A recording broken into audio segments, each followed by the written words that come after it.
Hi, good evening to everyone. Thank you for joining me. Today, I'm sharing with you a vision of the future. I'm test running, literally beta testing an idea that I've been given just less than an hour ago. So, this has been quite exciting for me. I am now putting together what I think could be quite valuable, a health and wellness network.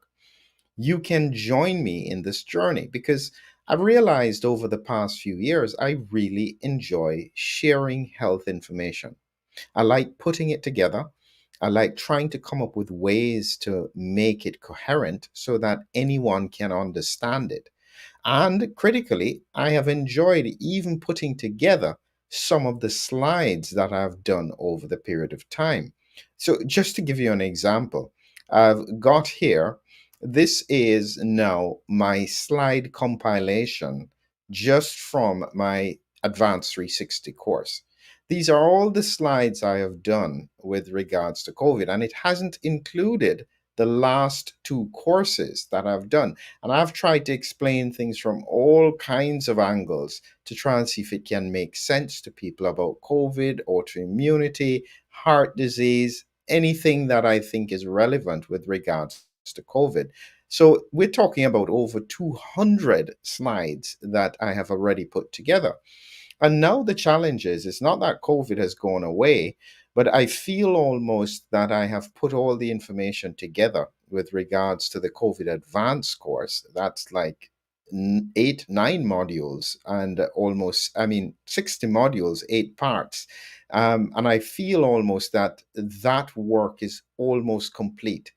And it's now about taking apart many other health conditions. And critically, one of the points that I highlight to people is that the future needs to take into consideration, especially from a health and medical point of view, needs to take into consideration this storm, spike triggered autoimmune response mechanism. Listen, it is a concept that I have coined, and I've put it that way largely because I need people to grasp the significance of it. And I don't mind it being challenged because what it means is that the scientific community is thinking about it. So we have a lot of challenges in front of us. And so what I'll be doing today, quite spontaneously, and I do appreciate the people who are with me today. Normally, I don't necessarily interact as much with regards to the comments because I'm just focused on actually getting the information across. And so I appreciate the people who are here with me. And what you can do is that I want you can ask me questions now and I'll try and use the information that I have to put it together. But most importantly, what I want you to do is I want you to fill out the form in the link. I've only got one link in the description, and this one link here is just about the Health and Wellness Network. And in it, we need your name, last name, email address, and then what is your main health concern. And then there's an area down here, which is what would you like us to focus on? And my view is that this is the beginning of a journey taking apart health and wellness questions that you may not have been able to get answers to. And I find it challenging to be able to try and take those things together and put it together, try and answer whatever it is that you may need to be answered. So, starting off quite spontaneously, if you have a question, you can ask me if you're live. If not, please just click on the link and fill out that form and put in what you would want us to focus on. We're building a community here and a network to try and get answers.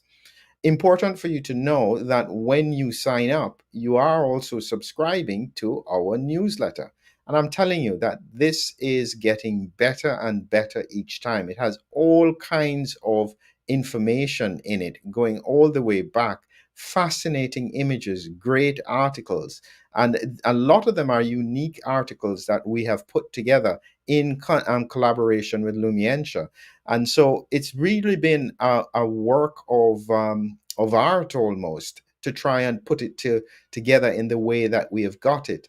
And one of the things that I feel quite proud of is the fact that it didn't have anything to do with me.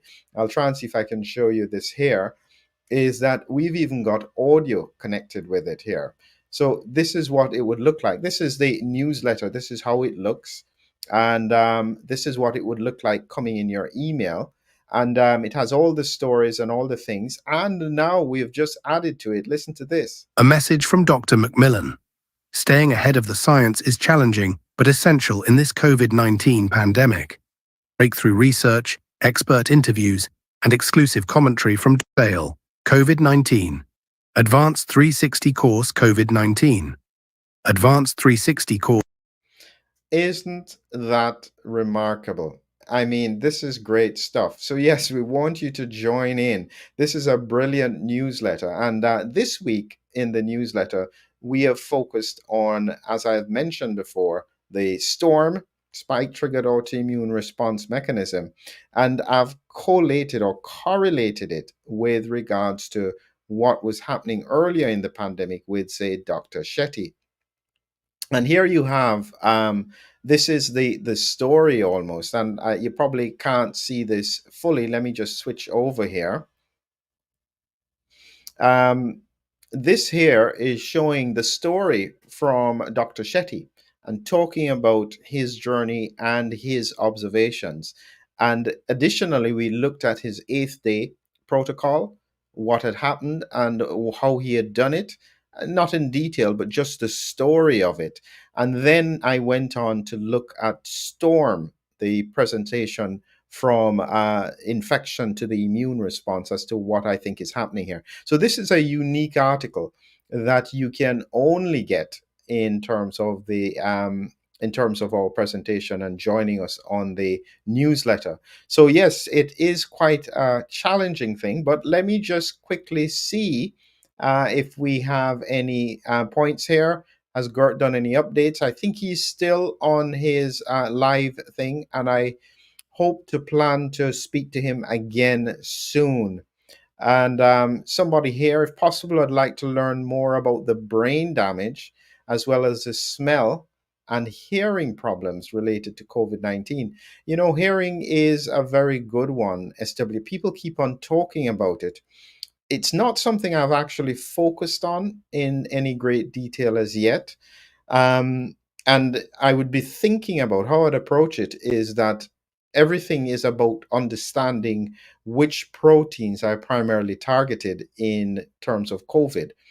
And I would look therefore for ACE2 in terms of the hearing mechanisms, in terms of many of the neurons associated with it, as well as neuropilin 1. If these are involved in hearing in a significant way, because I anticipate that when people are exposed, they can have triggering of autoimmune responses, especially to ACE2, that's what I would think could be the mechanism that could be happening as well.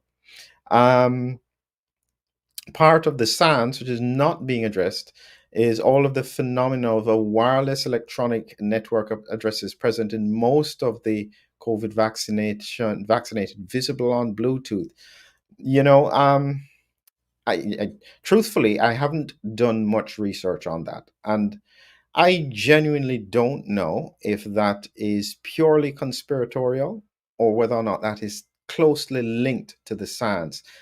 I what I've learned so far in the pandemic is I don't ignore anything. And so if people are observing things, if I can find evidence of it, I will then look into it. And so I've heard a lot of discussion about 5G, and I genuinely don't have enough science around whether or not it's causing direct health problems. But I think that anytime we do something new, anytime there's a new technology, it's always reasonable to ask. I don't see any problems with people asking the questions, but it's whether or not we can get to the answers of it. Clara says another virologist showed how Gert is right on YouTube. I think I agree with them. I think Gert has been right from the start. And essentially, what he has predicted is happening now. You know, one of the funny things about what Gert has predicted, and this is now, I'm going to tie this to what I have spoken about in the past with regards to Storm. Now, a slight difference in terms of my thinking is that I also anticipate that this variant is going to come along and cause a lot of problems. However, based on what I'm seeing clinically, my anticipation is that it is not going to present in the same way that we had severe disease in the past. It's a really important differentiation in terms of what it is that we are seeing now, because here is I take people back to an important slide, and I'll get this slide up so that you remember or understand what it is about COVID that caused severe disease in the first place. If you grasp this, you'll understand why it is that I say that it can't present in the same way again when we look at where we are now. So I'll try and see if I can get this up in just a second. And this image here, let me just show you what it looks like. So this image here is about the interferon response to SARS-CoV-2. And what they found in mice is that in 2016, so this work was done on dysregulated type 1 interferon and inflammatory monocyte macrophage responses in mice at the time. But this mirrors what we've seen in COVID, is that you don't get severe disease if you have an early interferon response. And you don't get severe disease if you have no interferon response. So this is very important. So people who even were immune suppressed would have had different presentations. They may have had other viral symptoms, but they wouldn't have had severe respiratory COVID disease with the cytokine storm. However, if you had a strong immune response that was delayed, you would then have severe disease. And you can see the green represents the SARS-CoV-2 titer. And that was because it literally caused the immune system to overreact if you had a delayed interferon response. And so when we think about where we are today, the world either has you either have natural immunity or hybrid immunity. There is no other thing that you've got. So what it means is that everybody has some kind of immunity, which would therefore make it difficult for the issue with regards to what is happening about a severe disease that could be occurring to happen. And so that's an important one that we really have to try and look at. Um, Let me just let's just see. I'm just checking something here. Um, yes. So and going on in terms of any other questions here. Um, New Zealand recently stated they were passing a law for forced vaccination. That's absolutely scary. I don't know if you know why they would do that. Here is Paul. One molecule overlooked is melatonin. I agree. You know, here's an important point, and this is why I think that people need to remember the characteristics with regards to what is happening is that any kind of antioxidant will impact on some of the issues around storm and even severe COVID 19. And it's because anything that helps to protect the body from an immune overreaction is going to be beneficial. Um, as somebody says, niacin and nicotine patch to get my brain back. So disturbing. Certainly, we've spoken recently about the nicotine patch. That's something that is there. Thank you, Edgar. Appreciated. VGCC seriously affected and generational exposure weakened cells co-factoring with fact. I'm not sure what that is genuinely, and so I don't know how to answer that. Um, I'm just looking through here just to see if there are any other main points. Thank you, Michael. Really appreciate the input. And when is the next pandemic? You know, this is an interesting one, Paddy, because I think that the next pandemic is already here. Actually, let me rephrase it. It is not a pandemic. it is a regional epidemic because there are parts of the world that are not being affected. And the problem is COVID. If you think about the Olympics, Lyles just recently ran the 200 meters. He had COVID. What it means is that COVID is spreading right throughout the Olympic Village.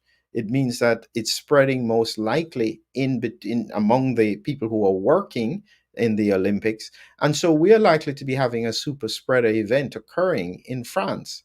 The problem is that everybody underestimates COVID simply because the initial symptoms these days are relatively mild. Remember, this is doing some pretty significant damage with regards to what's occurring in your immune cells. And so it shouldn't be underestimated as to what is happening. It's taking out CD8 cells, CD4 cells, critically, the natural killer cells. And this is what I've predicted is part of the reason why we are getting such issues at the moment with regards to macrophage activation. So pretty serious times ahead of us, and I expect this to continue. So I don't think this is going away.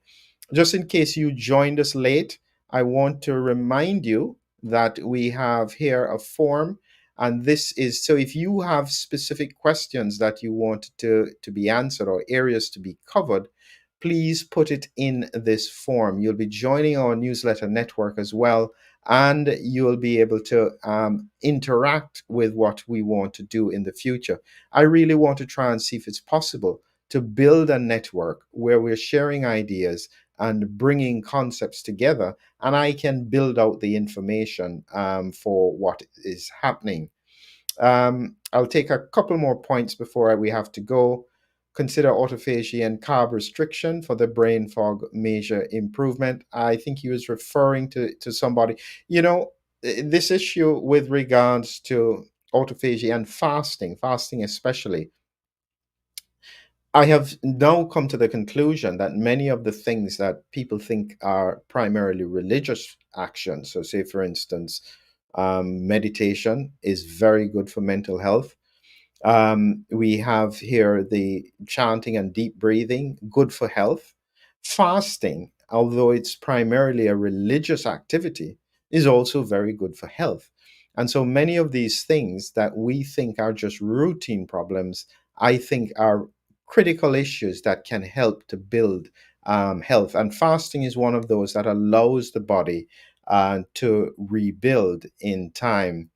Um, are there nitric oxide nasal sprays that can be purchased, and where can you buy them from? You can buy nitric oxide nasal sprays. I'm sure you can find it on Amazon. What I usually say to people is actually quite simple in terms of what I think needs to be done. When you think of nitric oxide, um, all I say is that nitric oxide has multiple effects. It's not it's good, but you have to be careful in terms of the how much you use. And so my advice is that this is why I like humming, or this is why I focused on humming, because your sinuses are a reservoir for nitric oxide. So when your body needs it, it can take it. And by humming, you just literally build up the reservoir. And that's what I think is really, really beneficial for people to understand. So even though you can have benefit with regards to taking nitric oxide separately, I think that on balance, this is something that if you just hum normal diet, build it up in the sinuses, this is what it would look like, especially in the sphenoid sinus, because that will help to protect the brain. The nitric oxide is specifically used in brain tissue, especially myelin. It also is anti inflammatory. So just by humming and filling these areas in the head with nitric oxide, you are going to be protecting your body and your health. So these are just some pretty simple ideas that I said over time I think are very, very beneficial. So as we close out, I'd like to remind you all again, please remember, we want you to join our network.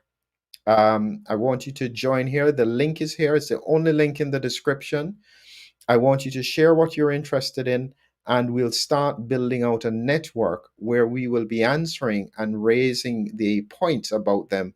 If it's not any of the main things, you can put any other specific free text in this region here and join us in this journey. So, really appreciate you being with us now. And as usual, have a great evening, and we look forward to bringing you more valuable information in the near future.